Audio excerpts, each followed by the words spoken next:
Assalamu alaikum everyone. How are you all? I hope every one of you is fine. I'm here with another lecture. My lecture number is 3 for Inter Part 2 जिसमें हम लोग unit number 15 homeostasis के बारे में discuss कर रहे हैं। अपने प्रीवियस लेक्चर में मैंने आपको बताया था कंट्रोल सिस्टम के बारे में कि किस तरह से कंट्रोल सिस्टम को यूज़ किया जाता है in order to maintain the internal fluctuations as compare to external fluctuations. तो उसी से रिलेटेड हमारे पास एक डायग्राम है। Let us see first at the diagram. तो ये डायग्राम एक सिंपल रिप्रेजेंटेशन है in order to explain the organisms internal environment as compare to the external environment. जैसा कि मैंने अपने प्रीवियस लेक्चर में आपको बताया था कि there are two types of environments जिनके अंदर होम्योस्टेसिस को मेंटेन किया जाता है। एक इंटरनल एनवायरनमेंट एक एक्सटर्नल एनवायरनमेंट के मुकाबले, और दूसरा है intra cellular environment as compare to extra cellular environment. तो सबसे पहले हम लोग यहाँ पे देखते हैं कि ये जो पूरा सिस्टम है उन्होंने एक सिंपल सी डायग्राम से ये रिप्रेजेंट किया है कि this is the organisms internal environment, यानी कि ऑर्गेनिज्म की बॉडी के अंदर ये एक सिस्टम है जो कि उसने होम्योस्टेसिस की मदद से मेंटेन करना है।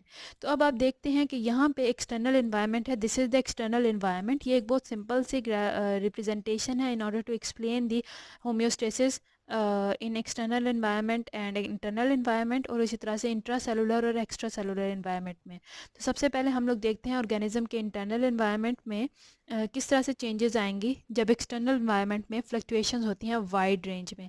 जब बाहर की एनवायरनमेंट जैसे कि हमारी जो सराउंडिंग एनवायरनमेंट है जहाँ पे डिफरेंट चेंजेस हो सकती हैं, जैसे कि टेम्परेचर है, वाटर अमाउंट है, पीएच है, लाइट है, तो बाहर की एनवायरनमेंट में फ्लक्चुएशंस होती हैं वाइड रेंज में, क्योंकि वो अनकंट्रोलेबल हैं, वो ऑर्गेनिजम्स के कंट्रोल में नहीं है। तो वो फ्लक्चुएशंस होंगी जो नेचर पे डिपेंड करती हैं, खुद से हो रही हैं। तो उन सारी फ्लक्चुएशंस को सबसे पहले नोट डाउन करना, उनके हिसाब से बॉडी को फंक्शन करवाना, ये काम है बॉडी के कंट्रोल सिस्टम का। तो ये बॉडी का जो कंट्रोल सिस्टम है, जिस तरह से कल हमने पढ़ा था कि इसके अंदर 3 डिफरेंट टाइप्स ऑफ कंपोनेंट्स हैं, रिसेप्टर्स, उसके अलावा कंट्रोल सेंटर, और उसके अलावा इफेक्टर्स हैं। तो ये कंट्रोल सिस्टम है जिसके पास रिसेप्टर्स भी हैं और इफेक्टर्स भी हैं। रिसेप्टर्स देखेंगे कि एक्सटर्नल एनवायरनमेंट में किस तरह की फ्लक्चुएशंस आ रही हैं, उस हिसाब से कंट्रोल सिस्टम रिस्ट्रिक्ट करता है, मींस मैनेज करता है फ्लक्चुएशंस को इंटरनल एनवायरनमेंट में इन नैरो रेंज, यानी कि इंटरनल एनवायरनमेंट में फ्लक्चुएशंस होंगी लेकिन बहुत ज़्यादा नैरो रेंज में हो रही हैं as compare to external environment, क्योंकि यहाँ पे वाइड रेंज में हो रही है और यहाँ पे नैरो रेंज में हो रही हैं। इसके बाद हम लोग आ जाते हैं अपनी दूसरी type of environment, that is extra cellular environment and intra cellular environment. अब आप ये देखें, ये जो एक्स्ट्रा सेलुलर और इंट्रा सेलुलर एनवायरनमेंट है that are present inside the body of the living organisms. ये लिविंग ऑर्गेनिज्म कोई भी हो सकते हैं, चाहे प्लांट्स हैं, एनिमल्स हैं या ह्यूमन बींग्स हैं। इसी तरह माइक्रोस्कोपिक ऑर्गेनिजम्स के अंदर भी सेम यही फंक्शनिंग रहती है। तो यहाँ पे ये एक्स्ट्रा सेलुलर इन्वायरमेंट है, यानी कि सेल की बाहर वाली इन्वायरमेंट है लेकिन with in the body of living organism, और ये इंट्रा सेलुलर इन्वायरमेंट है, मींस जो बॉडी के अंदर सेल्स हैं उनके अंदर की इन्वायरमेंट। तो एक्स्ट्रा सेलुलर इन्वायरमेंट में एक्सट्रीमली नैरो फ्लक्चुएशंस होती हैं जिनको कंट्रोल सिस्टम डिटेक्ट करेगा और सेल को एक एक्सट्रीमली नैरो फ्लक्चुएशंस के अंदर उसको मेंटेन करके रखेगा। तो इस हिसाब से ऑर्गेनिजम्स का जो इंटरनल एनवायरनमेंट है वो मेंटेन होता है as compare to external environment. तो ये डायग्राम एफिशिएंटली एक्सप्लेन करती है कि किस तरह से दो डिफरेंट टाइप्स ऑफ एनवायरनमेंट्स के अंदर होम्योस्टेसिस को मेंटेन किया जाता है। One is internal and external environment, the second one is intra cellular and extra cellular environment. अब हम लोग इसके बाद चलते हैं अपनी नेक्स्ट टॉपिक की तरफ, that is osmo regulation. Osmo regulation है क्या? तो जैसा कि मैंने पहले भी बताया है, ऑस्मो रेगुलेशन का मतलब क्या है।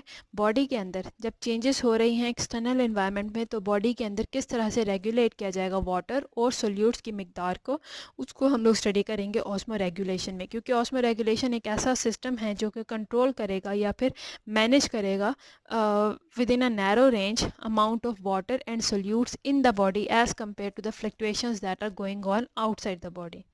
तो ऑस्मो रेगुलेशन समझने के लिए अब हम लोग देखते हैं सबसे पहले वाटर रिलेशंस ऑफ सेल, कि वाटर जो है उसका सेल के साथ क्या रिलेशन है। अब वाटर, अगर आपने केमिस्ट्री पढ़ी है तो आप लोगों को अच्छे तरीके से पता चला होगा कि water is the universal solvent, यानी कि एक दुनिया का मोस्ट एफिशिएंट सॉल्वेंट है। इसके अंदर बहुत सारे डिफरेंट टाइप्स ऑफ सोल्यूट्स जो हैं वो डिज़ोल्व हो जाते हैं।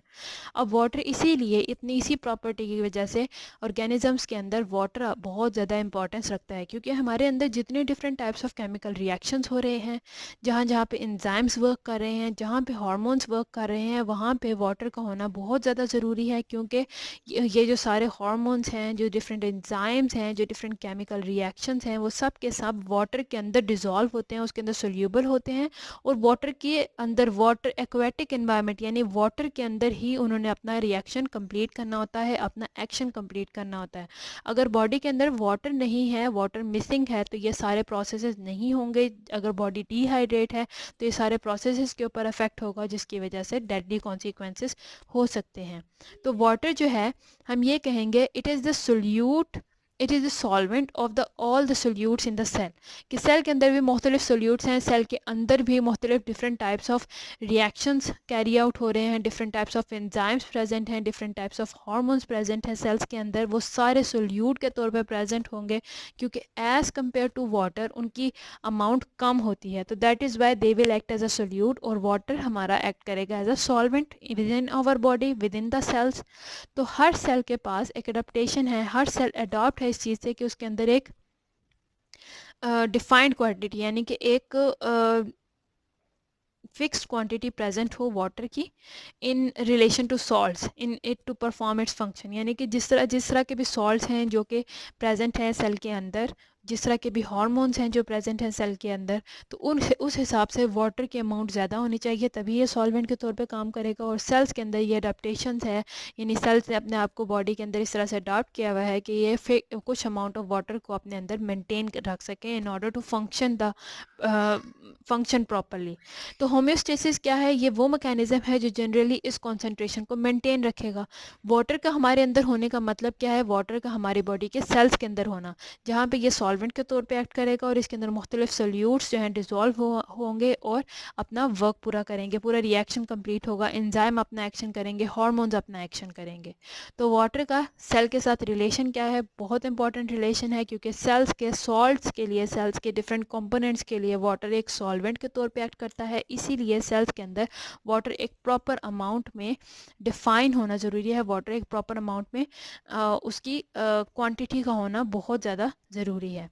अब हम ये देखते हैं कि बैलेंस किस तरह से वाटर का होता है और सोल्यूट्स का होता है बॉडी के अंदर, यानी कि वो सोल्यूट्स जो कि वाटर के अंदर डिज़ोल्व होंगे, वो किस तरह से ये बैलेंस मेंटेन किया जाता है इन आवर बॉडी।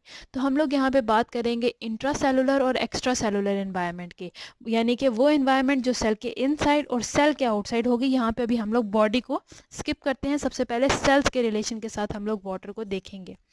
तो cells consistently encounter different extra cellular environment कि एक्स्ट्रा सेलुलर एनवायरनमेंट जो है, यानी कि सेल्स के बाहर की जो एनवायरनमेंट है वो कॉन्स्टेंटली चेंज हो रही है, उसके अंदर कॉन्स्टेंटली चेंजेस आएंगी। किसी टाइम पे या तो वाटर की अमाउंट बहुत ज़्यादा होगी, कभी वाटर की अमाउंट बहुत कम होगी। तो इस सूरत हाल में सेल मुख्तलिफ सिचुएशंस का सामना करता है। पहली सिचुएशन क्या है हमारे पास? Hypotonic situation. हाइपोटोनिक सिचुएशन का क्या मतलब है कि अगर ये सेल के एक्सटर्नल एनवायरनमेंट है और ये सेल प्रेजेंट है, तो हाइपोटोनिक का मतलब क्या है? As compare to the cell, बाहर की जो एनवायरनमेंट है यहाँ पे वाटर बहुत ज़्यादा अमाउंट में प्रेजेंट है, यानी इसे हम लोग कहते हैं हाइपोटोनिक, यानी कि एक्सटर्नल एनवायरनमेंट में वाटर ज़्यादा अमाउंट में प्रेजेंट है। इसे हम लोग डाइल्यूट सॉल्यूशन भी कह सकते हैं as compare to cell concentration के। सेल के अंदर के हिसाब से बाहर जो एक्स्ट्रा सेलुलर एनवायरनमेंट है वहाँ पे वाटर ज़्यादा प्रेजेंट है।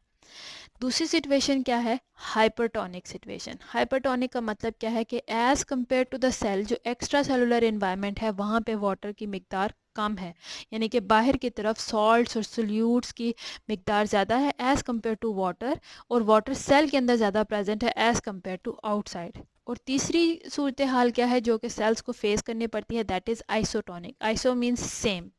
सो इसका मतलब क्या है कि inside the cell and outside the cell, यानी आइसोटोनिक का मतलब है कि एक्स्ट्रा सेलुलर इन्वायरमेंट में और इंट्रा सेलुलर इन्वायरमेंट में दोनों के अंदर वाटर की कंडीशन सेम है, और इस वजह से किस तरह की सेल की कंडीशंस होंगी। अब हम लोग ये देखते हैं कि जब ये सेल को इस तरह की तीनों तरह की हाइपोटोनिक, हाइपरटोनिक और आइसोटोनिक कंडीशंस का सामना करना पड़ता है, तो वो किस तरह से अपने आप को अपने इंटरनल या इंट्रासेलुलर कंडीशंस को मेंटेन रखेगा ताकि आउटर जो एक्स्ट्रा सेलुलर कंडीशंस हैं वो उसके ऊपर एडवर्सली अफेक्ट ना करें।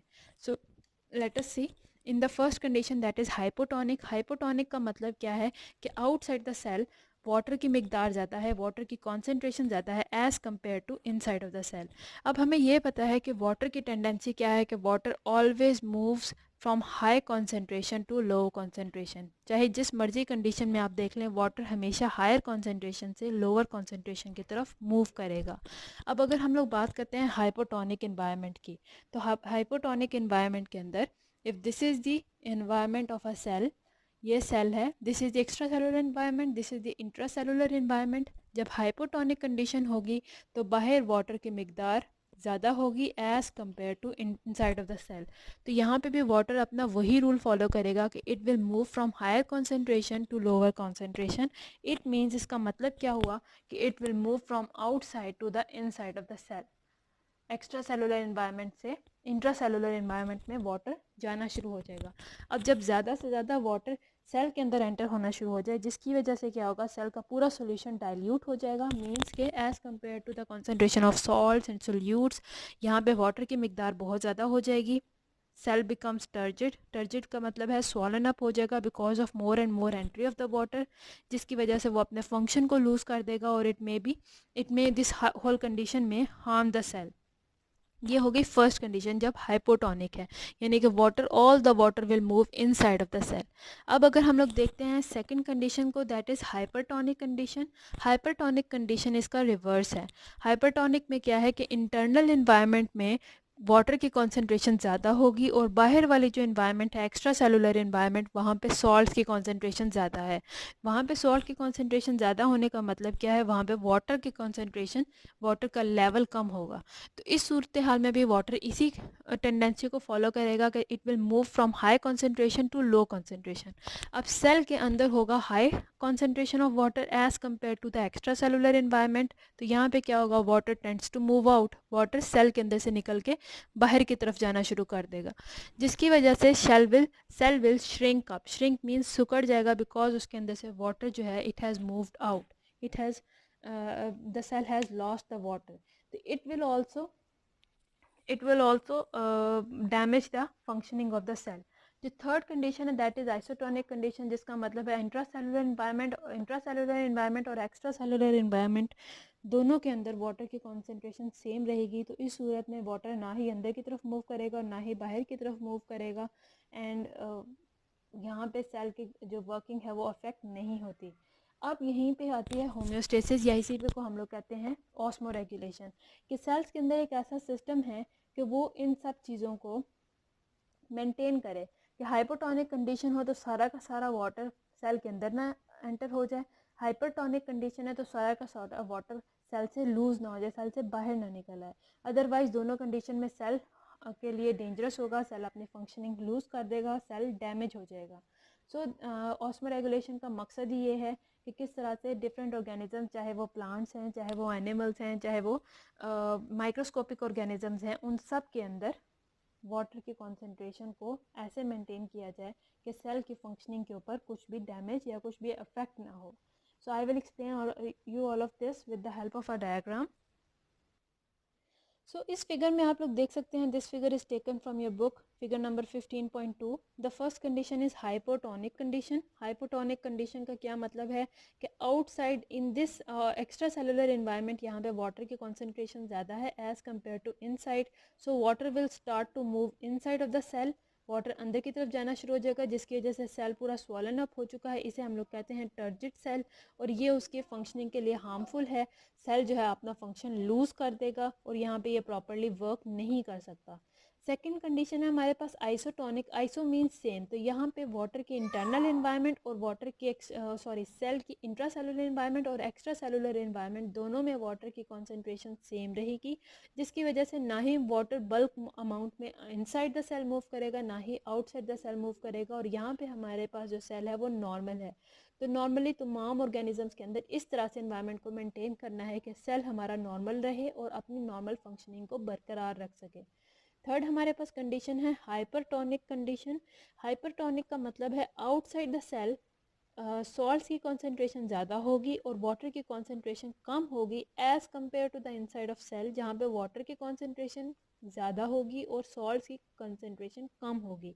तो यहाँ पे कॉन्सेंट्रेशन वाटर की कम होने की वजह से water always moves from high concentration to low concentration. तो वाटर यहाँ पे एग्जिट कर देगा सेल से। जब सेल वाटर को लूज़ करेगा तो it will lose it's stability, it will shrink up, और ये जो श्रंकन सेल है ये भी अपने फंक्शन को लूज़ कर देगा और ये अब डैमेज हो चुका है, ये प्रॉपरली फंक्शन नहीं करेगा। तो ये हमारे पास दो सिचुएशंस हैं जो इसमें इंटरनल इंट्रासेलुलर एनवायरनमेंट और एक्स्ट्रा सेलुलर एनवायरनमेंट के फ्लक्चुएशंस को कंट्रोल नहीं किया गया। जैसे जैसे फ्लक्चुएशंस आउटसाइड के एनवायरनमेंट में, एक्सटर्नल एनवायरनमेंट में आई, वैसी ही फ्लक्चुएशंस इंट्रासेलुलर एनवायरनमेंट में भी आई। और अगर ऐसे ही रहता, होम्योस्टेसिस ना होता, तो ये दोनों तरह के कंडीशंस का सामना करना पड़ सकता था ऑर्गेनिजम्स को। तो हमारे पास ऑस्मो रेगुलेशन इसीलिए है ताकि नॉर्मल सेल रहे, नॉर्मल उसकी फंक्शनिंग रहे, चाहे एक्स्ट्रा सेलुलर एनवायरनमेंट जैसी भी है, चाहे वहाँ पे अबंडेंट वाटर सप्लाई है, चाहे वहाँ पे लेस अमाउंट ऑफ वाटर है, लेकिन सेल के ऊपर, सेल की फंक्शनिंग के ऊपर कोई भी डैमेज ना आए। तो उम्मीद है आपको इस लेक्चर की समझ आई हो। यहाँ तक अगर कोई भी कन्फ्यूजन है, you can discuss with me in the comment section. I am here to help you out and see you soon in my next video. Till then, अल्लाह हाफिज़।